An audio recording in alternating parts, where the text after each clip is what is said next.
You walk into a grocery store and stand in front of the rice aisle.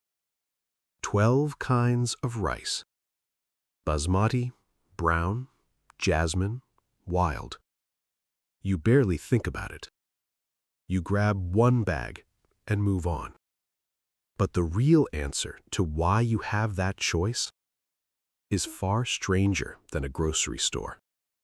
It starts 5,000 years ago, on the banks of a river that no longer exists, with a decision that a civilization made, without ever knowing it was a decision at all.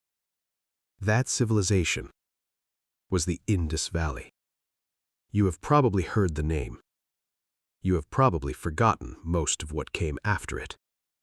It stretched across what is now Pakistan and northwest India. It built cities with drainage systems more advanced than anything in Rome. It had standardized weights.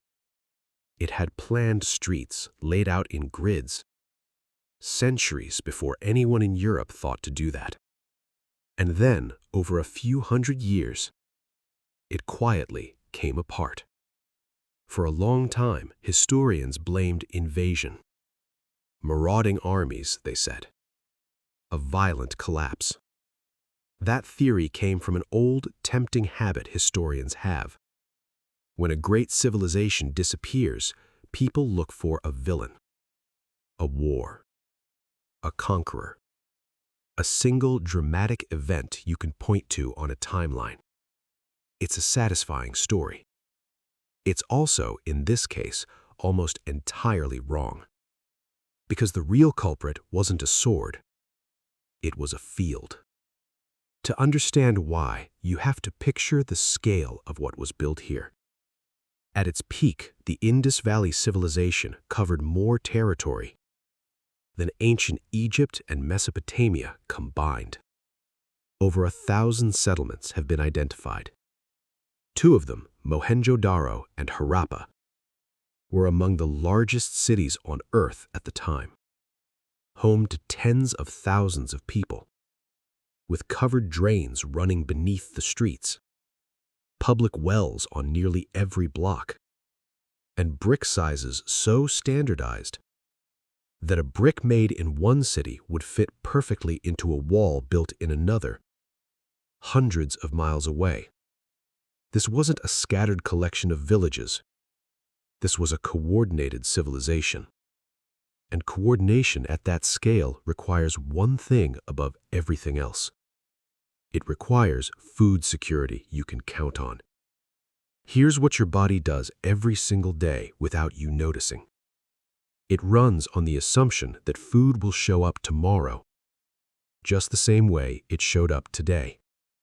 You don't think about where your calories come from, because the system behind them has been engineered generation after generation to never let you think about it. The Indus people didn't have that luxury. Their entire food system rested on one very specific bet. And that bet is where the mistake begins. The Indus cities grew up along 2 river systems, the Indus itself and a second river called the Ghaggar-Hakra. Both rivers flooded every year, fed by monsoon rains and Himalayan snowbelt. Now flooding, if you have never farmed, sounds like a disaster. For the Indus farmers, it was the opposite. It was free fertilizer. Every year, the water would rise, spread silt across the fields, and recede, leaving behind rich, dark, mineral-loaded soil. No plowing required. No irrigation canals required. Just wait for the flood, then plant. So they built their lives around it. Wheat and barley planted in winter, harvested after the flood receded. No plowing breaking their backs before the rains. No hauling water uphill in clay pots. The river did the hardest part of farming for free, every single year like clockwork. And when a system works that well for that long, something strange happens to the people living inside it. it stops looking like a system at all. It starts looking like the natural order of things. Think about how a city actually runs on a promise like that.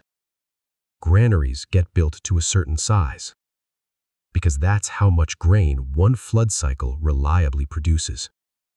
Populations grow to match the food supply, because why wouldn't they? Trade networks stretch outwards, exchanging surplus grain for lapis lazuli from Afghanistan, copper from Oman, carnelian beads that traveled as far as Mesopotamia. An entire economy, an entire way of life, quietly wires itself to one input. Nobody sits down and decides this. It happens the way habits happen. One convenient season at a time until the convenience is load-bearing.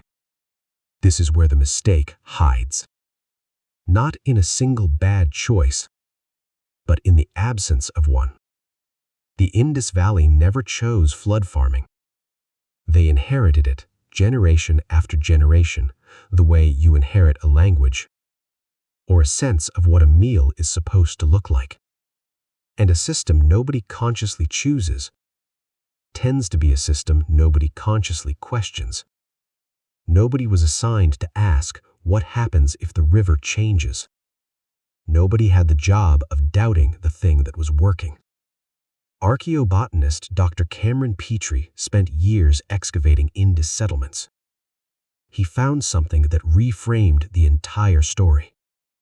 His team discovered that in the civilization's final centuries, farmers weren't just growing wheat and barley anymore. They were quietly adding other crops into the mix. Drought-tolerant grains like millet, alongside rice, in the same growing seasons. At first glance, that looks like innovation. Dig deeper, and it looks like a desperate response to something going wrong. What was going wrong was the monsoon. Around 4,000 years ago, the rains that fed both rivers began to weaken. Not overnight, not in a single dramatic season. Slowly, over generations. In a way that would have been almost impossible to notice if you were only living through one lifetime of it. Geologist Liviu Giosan and his team mapped the ancient course of the Ghaggar-Hakra. They found evidence that it had been drying up for centuries before the cities were finally abandoned. The river that half the civilization depended on was disappearing in slow motion while the people living beside it kept farming as if it never would. This is the part that should feel uncomfortably familiar, because the mistake wasn't ignorance. The Indus farmers weren't stupid. They were observant enough to start experimenting with new crops. The mistake was structural. Their cities, their storage systems, their entire economy had been built on one reliable input, the flood. And systems built around one reliable input are by definition fragile. The moment that input stops being reliable. Archaeobotanist Jennifer Bates studied plant remains from Indus sites. She uncovered something that most people miss. The Indus Valley didn't vanish in a single catastrophic event. There was no burning, no mass grave, no year everything ended. What she found instead was a slow unraveling. Multicropping increased. Settlement patterns shifted away from the biggest cities towards smaller, more distributed villages. People spread out, adapted, and kept living. The civilization didn't die. It disintegrated. Because the thing holding it together in the first place, one dependable river system, quietly stopped holding. And here is the mistake stated plainly. The Indus Valley optimized for abundance instead of resilience. When a system works extremely well under one set of conditions, it tends to remove the incentive to prepare for different conditions. Why build redundancy into a food supply that has never failed? Why diversify crops when one crop has fed everyone for 1,000 years? The efficiency itself became the vulnerability. The better the flood farming worked, the less anyone questioned it. And the less anyone questioned it, the less prepared they were the day it stopped. Does that pattern sound familiar? It should. Think about how much of your own life runs on a handful of systems. Systems you never question because they have simply never failed you yet. The Indus response, once the shift became undeniable, is honestly the most important part of this story, and it's the part almost nobody talks about. They didn't collapse into chaos. They didn't wage wars over dwindling resources. They diversified. They spread their bets across multiple crops instead of one. They moved towards smaller, more distributed settlements. Instead of a few enormous cities that all depended on the same failing input. In doing so, almost by accident, they invented something close to modern agricultural resilience, thousands of years before anyone had a word for it. Time. That single shift changed farming permanently across the subcontinent. The crop diversity that later defined Indian and Pakistani agriculture has roots in this exact moment of forced adaptation. The rice aisle you walked past at the start of this video exists in a very real sense because a 5,000-year-old civilization learned the hard way that betting everything on one reliable system is the most dangerous bet there is. Here's the part that should sit with you a little longer.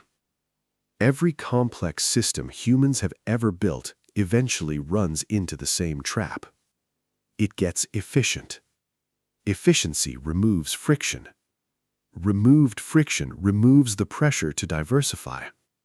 And the absence of pressure feels, for a while, exactly like safety. The Indus farmers weren't reckless. They were rational, given what they knew, for hundreds of years in a row.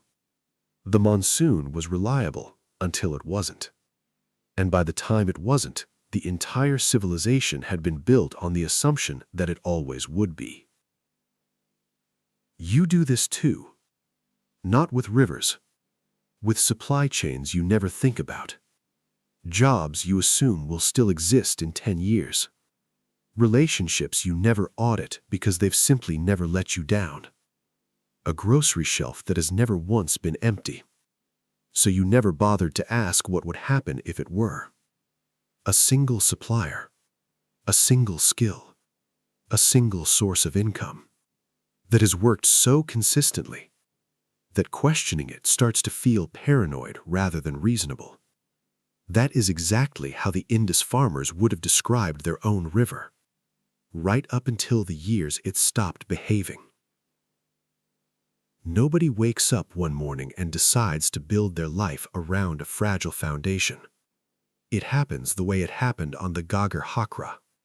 Slowly, reasonably, one dependable season at a time, until dependable quietly turns into assumed, and assumed quietly turns into unquestioned.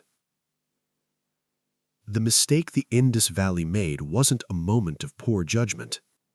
It was thousands of moments of reasonable judgment, stacked on top of each other, that never got tested against a changing world, until the world changed anyway.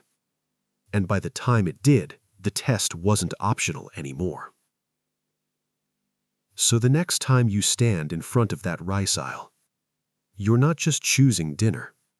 You're standing at the end of a 5,000-year-old lesson about what happens when a civilization forgets to ask what it would do if the thing it depends on most stopped being dependable. The Indus Valley didn't fall to invaders. It fell to certainty. And certainty, it turns out, was always the real disaster waiting to happen.